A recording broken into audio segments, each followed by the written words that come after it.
Let us see more examples on this. There is a relational table and it is having columns A, B, C, D, E, F, G. A tends to B and B, C tends to D, E, A, E, G tends to G is given. And we are asked to find AC closure. So first we must write this as it is. So AC. Next I should see what A gives me. A is giving me B, so I'm going to write B. Next I should check what C is giving me. C is not giving me anything. Next I should check what B is giving me. B is not giving me anything. B, C together, what it is giving I should check. It is giving D, E. So I'm going to write D, E. Next I should check what D is giving me. It's not giving anything. What E is giving, it's not giving anything. So therefore, this is the final answer for AC closure. Now let us see another example. This is example 1. Now let us see example 2. There is a relational table that is having columns A, B, C, D, E. And all these is given in the question. A tends to BC, CD tends to E, B tends to D and E tends to A. We are asked to find the B closure. So whatever is over here, I should write that first. Next I should check what B is giving me. B is giving me D according to this. So D. Next I should check what D is giving me. D is not giving me anything. Then I should check whether BD is there together. It is not there. So this is my final answer for B closure. Next let us see the third example.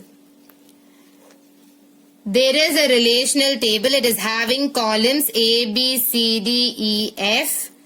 And AB tends to C, BC tends to AD, D tends to E, CF tends to B is given in the question. We are asked to find AB closure. So whatever is over here, we should write as it is. So I'm going to write AB. Next I should check what A gives me. A is not giving me anything. Next I should check what B is giving me. B is not giving me anything. Together as AB I should check what it is giving. It is giving me C. So I'm going to write C over here.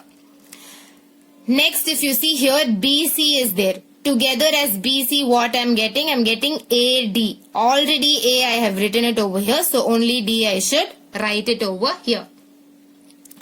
Next I should check what D is giving me. D is giving me E. So I should write E. Then I should check whether anything else is possible. Nothing is possible. So therefore I'm stopping it over here itself. So the answer for AB closure is A, B, C, D, E.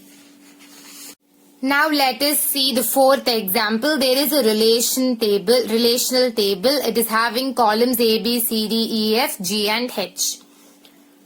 Then A to BC, CD to E, E to C, D to AEH, ABH to BD, DH to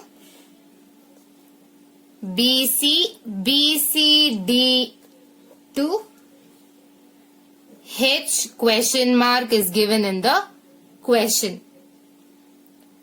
So we must find whether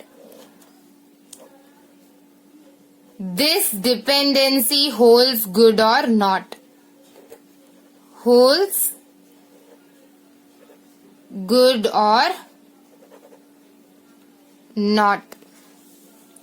Now when I find the closure for this BCD, I'll get some answer. In that answer, there will be few alphabets. In that alphabet, if H is present, then I can say that this dependency holds good.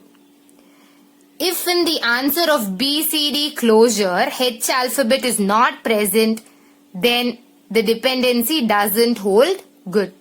So now let us find BCD closure and check whether the dependency is hold is correct or not.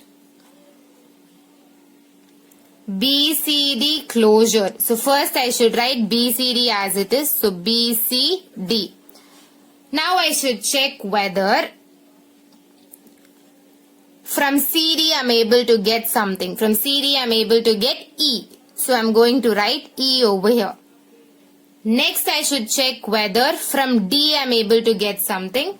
From D I'm able to get A, E, H. Already E we have written, so A and H I'm going to write. Next, let me see whether there are any other possible ways to get something. Okay, so nothing I can get. So I'm just going to arrange this in order and write. So A, B, C, D, E and H.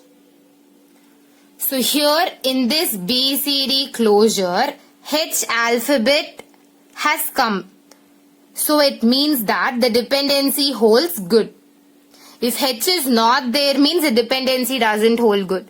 Since H is there, this is correct. The dependency holds good. So this is about the attribute closure. If you practice all these sums, you will clearly understand the concept of attribute closure. If you like this video, please like and subscribe to my channel and click the bell icon to get the new video updates. And please don't forget to share it with your friends. It may be very helpful for them. Thank you.